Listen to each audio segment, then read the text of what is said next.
Hey, what's up, Remedy? How's it going? I am down here in the very sunny, very nice, beautiful state of California, enjoying myself as I am heading around and checking out some different churches, some different youth ministries. Last night we got to check out our first one nearby, and kind of just having a good time with some of this. We'll come back and hopefully implement some of the stuff we're learning, but I wanted to take a moment just to share with you guys something that's kind of on my heart of where we're headed as a youth ministry, coming off of this last series that we just did. And but first, real quick, a couple announcements. In case you guys have not seen, we got out our forms for summer camp. Okay, this is coming up really soon. You need to get these, fill it out, and get it back to me as soon as possible.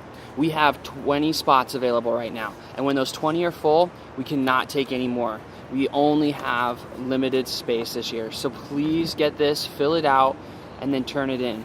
Next important is the rummage sale. That is happening this coming week. This Sunday after church, we are bringing everything upstairs. Monday afternoon, Tuesday afternoon, Wednesday, Thursday, every day we are going to be working, getting ready for the rummage sale so that we can sell all this stuff and help you guys get to camp. And so if you can, make note of the times. Let me know. You can text, call, or whatever you need to do. Facebook message, because that's what you guys seem to do during school, is be on Facebook. So just get a hold of me. Come on out. Let's get everything put together and make the rummage sale happen. So other than that, keep you guys posted with other stuff going on. But I will be back Monday night, and we will kick off this rummage sale with a lot of smiles. That's about it. But for tonight, you guys, I was hoping to try to Skype this, but talking with some of the tech experts, we decided that there might be some bugs that would be difficult to get around, and so I am recording it this morning. As you can see, it is beautiful outside. I am in shorts and a t-shirt. Everyone else here in California is wearing jackets because apparently it's cold to them. So I don't understand it, but it's okay. I'm actually here at the pool. Let me see if I can give you guys a quick. Oh yeah, the pool's behind me. There's palm trees and a hotel. So there you have. That's where I'm staying. Nothing too glamorous, but last night we got to do something glamorous. We went to a youth ministry and got to kind of hang out and talk and just ask questions, see kind of some of the things they do. And afterwards we were asking the youth leaders, like, okay, so what do we do around here? What would be fun to go do? And they're like, you should totally go see a movie. And we're like, well, actually in Washington we have theaters as well, and we can watch movies there too. So why is that any different here? And what they told us is that they have a line of luxury cinemas here in San Diego, and it's unlike anything else. So we're like, all right, we're game. Let's go see the Avengers. So we take off and we head to the Avenger movie. We get there just in time. They have these computer screens, and you pick your seats before you go in, and you walk in, and it's there. You have like this full-blown lazy boy recliner with, like, you have an on-call button that you call your servant, and it is like your manslave, and he comes over and he takes whatever, he gets you whatever you want. You got these buttons that like recline and put the seat up, you lay back, you have your own like desk here, and a light and menus for food and all that kind of different stuff.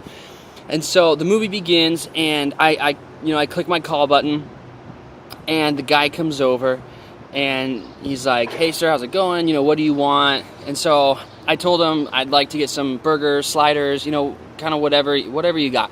So he lists off these different kinds of sliders he have. There's like 3 or 4 of them. And I was like, you know what? Surprise me. It's all good. Like, the Avengers movie has started. I don't want to be bothered with meaningless questions that have no impact on my life. Just bring me some food. And so he goes, all right, sounds good. So he takes off. The movie's going, and not to ruin it, but the Avengers win. Okay, sorry to blow your mind, but the movie's continuing, and he comes back, and I was trying to think of where I wanted to go with just this brief kind of talk with you guys, and I kept coming back to this idea of like things that are out of place, like things that shouldn't be there, things that maybe catch you off guard, or you're not sure how things fit in. And this honestly happened last night. So he drops the sliders off, and I go to take a bite, and I'm like, something is not right about this. So it's dark because the movie's going on. And I'm kind of, when you start fishing things out of your mouth, you're like, there are multiple things in my mouth and something is not supposed to be there. And so I'm pulling it out and I'm laying it on the plate and I'm like, bread, like, check, that's good. There's like lettuce, check, that's good. So what is this other mystery item that I do not know what it is? And I pick it up and I'm pushing it down and it's like spongy, and it's moist. And there's nothing worse than a moist, spongy mystery item that you don't know why is it here? What is it? And so I smell it and I taste it again and I'm like, no, it can't be. And what it was, I figured out because I turned on my little light, is it was a mushroom. My sliders that I got had not meat in it, not pork or beef or chicken, or I would have settled for shrimp in my burger. No, I had a mushroom. I had mushroom burgers. Portobello mushrooms. Apparently they are good and fancy and people pay lots for them. Well, I paid $14 for a mushroom burger that tasted terrible. And I ended up eating the bread. $14 piece of bread. And I was thinking to myself, I'm not going to let this ruin the movie. So I finished the movie and, we left. But how often do we come to points in life and something is there that just doesn't fit in? I grew up never really feeling like I fit in. Whether it was junior high or high school. In junior high, I was homeschooled, but I tried to do different sports. And so fitting in wasn't super hard. I was just kind of home all day. And then in high school, I went back to public school, and I tried all these different groups. I tried, the band group, doing the music stuff. I did percussion. I tried to play trumpet for a year. I did try. I went to other groups. I went to the tech group, and they like put computers together, and they did all this tech stuff for the school.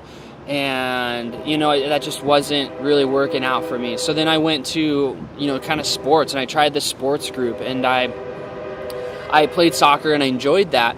But, no matter what group I kind of like jumped around to, I always felt like I didn't quite fit in to what was going on. And I always felt just like a misfit, sort of like out of place. All my friends obviously knew that my dad was a pastor, and so that kind of felt, or at least from my perspective, like I took that as like, maybe they don't want to be my friends because they're obviously going to think I'm judging them. And so that always created like maybe a little barrier. And I didn't have any of my friends from high school that actually went to church either. And so there wasn't a connection to be had there. And so, again, I'm kind of feeling just kind of caught between different groups and just not feeling like I really slid in or fit into a group. And then all my teachers knew that my dad was actually the mayor of, the city we were in. And so all my teachers would kind of treat me a little bit different as well. And so I was just always kind of roaming around different groups, never really solid in any kind of place. And I always felt out of place, no matter kind of where I ended up. And I felt like after going through the series we just did, we did this video series talking about how we are called to become the church. And as I've been praying really the last kind of couple months, but even as the last couple days, I was kind of preparing for, this talk. I was thinking about how God has called me. He's called, you guys as just like a misfit, like oddball bunch of group to be his church. I never felt like I had that place until later on in life when I realized that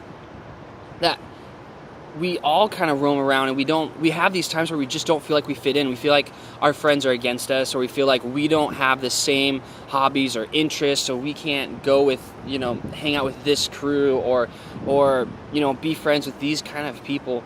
And I felt like in my life God was saying, you feel like a misfit everywhere else because I've called you to be a part of the church. I've called you to be a part of this group.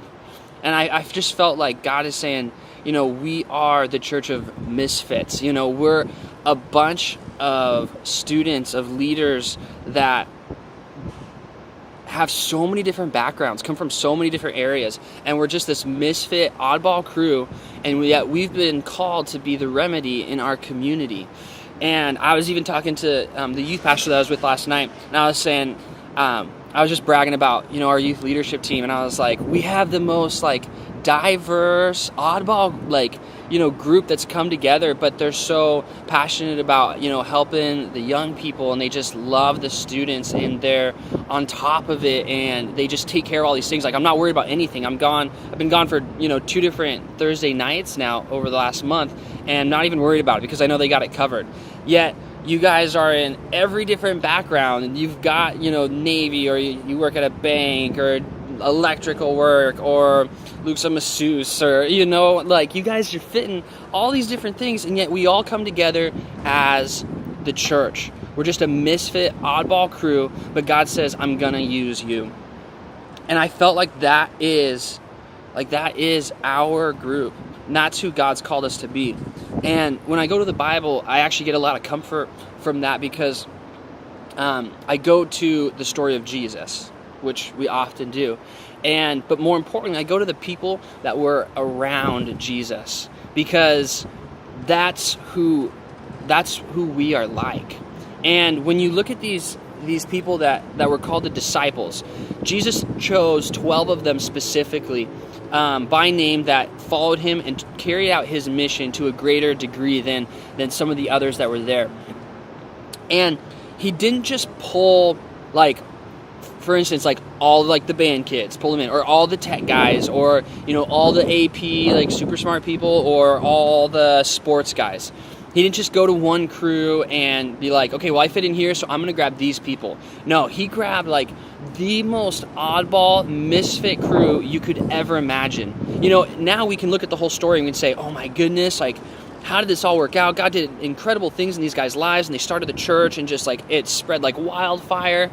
But we see the end product, and we don't fully appreciate where it began.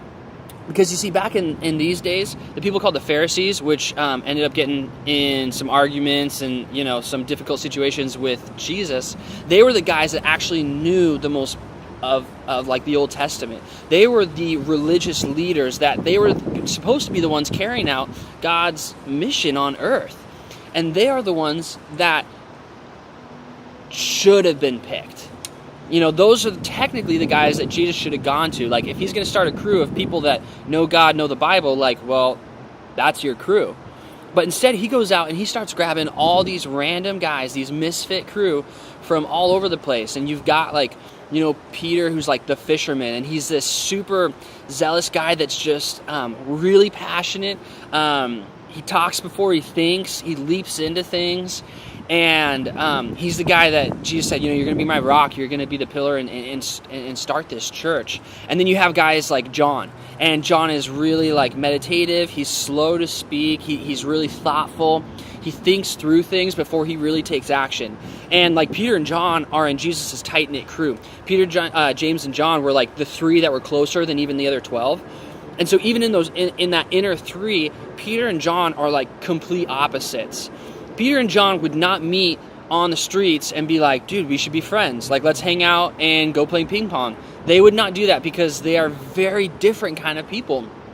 But what does Jesus say? He says, no, in my 12, I want opposites. I want the misfits. So I want Peter and I want John. And not only are they going to be in my 12, they're in my inner 3. They're in my tight-knit circle, and they're going to see and be a part of everything. John, in his book where he talks about the life of Jesus, he refers to himself as the beloved disciple.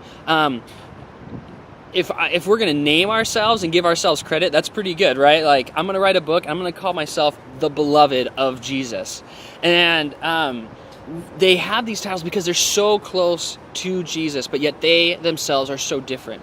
And another great example I love is with Matthew and Simon the Zealot. Listen, Matthew was a guy who was a tax collector, and he basically sold out his own people for Rome so that he could make money.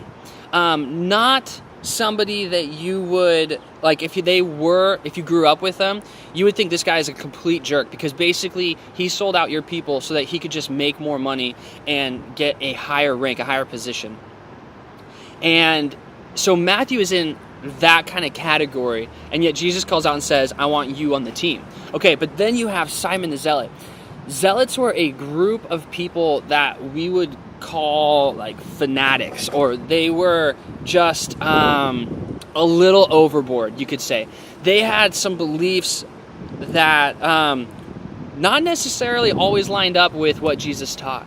In fact, the Zealots were a group of people that really hated Rome. And at any point in time, they were ready essentially to go to war against Rome because they hated Rome so much. So essentially, Simon is the guy that would stab Matthew in the back at any given time.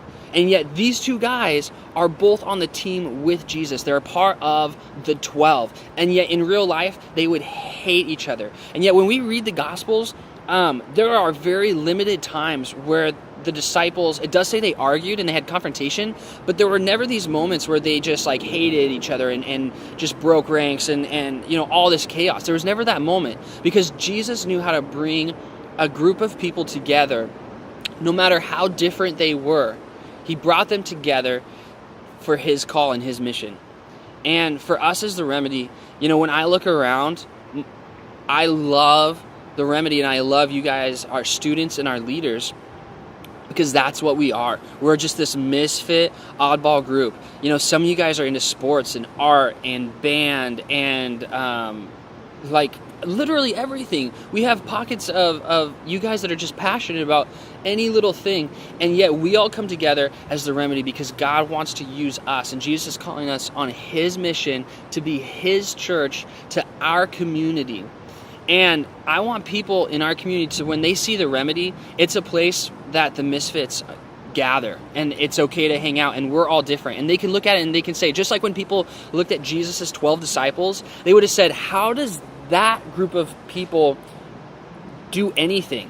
Like, it's like taking, you look at Congress, right? You take these two very radical ideas for politics, and they argue, and it seems like oftentimes they go nowhere after, you know, talking all day. Yet Jesus grabs the most politically diverse, you know, the most religious like diversity of guys, and they come together on one mission and on one goal. And that's what God's called us to do. You guys, each and every one of us are different. Each and every one of us at times in our lives have felt like the misfit. We felt like we're the ones that have been the outcast or out on the sides looking in. Like we didn't fit in. We didn't fit in with that group of people. We didn't fit in over there with this. Sometimes, you know, it's like, I don't even think I fit in with my family. And yet when we come to God, he says, you know what? You may feel like the misfit out there, but that's okay, because actually I want the misfits in here. Like the church is for the misfit. It's for the crew that felt left out. And that's why I feel like God is calling us as the Remedy to be that kind of church, like that kind of group of students and people that have a heart for the ones that are on the outside looking in. You know, when you're at school and you see the people that you know what they're thinking and feeling because you've been in that situation. You've been in that place where you didn't feel like you belonged, and you see them and you say, I know what they're feeling. I want us to be that kind of ministry that says, you know what, I actually have a place for you to belong. And the Remedy is that kind of place. It's a place for the misfits. And so I want to challenge you guys tonight, you know, as we close out, that to think about your life in your school and your role and what God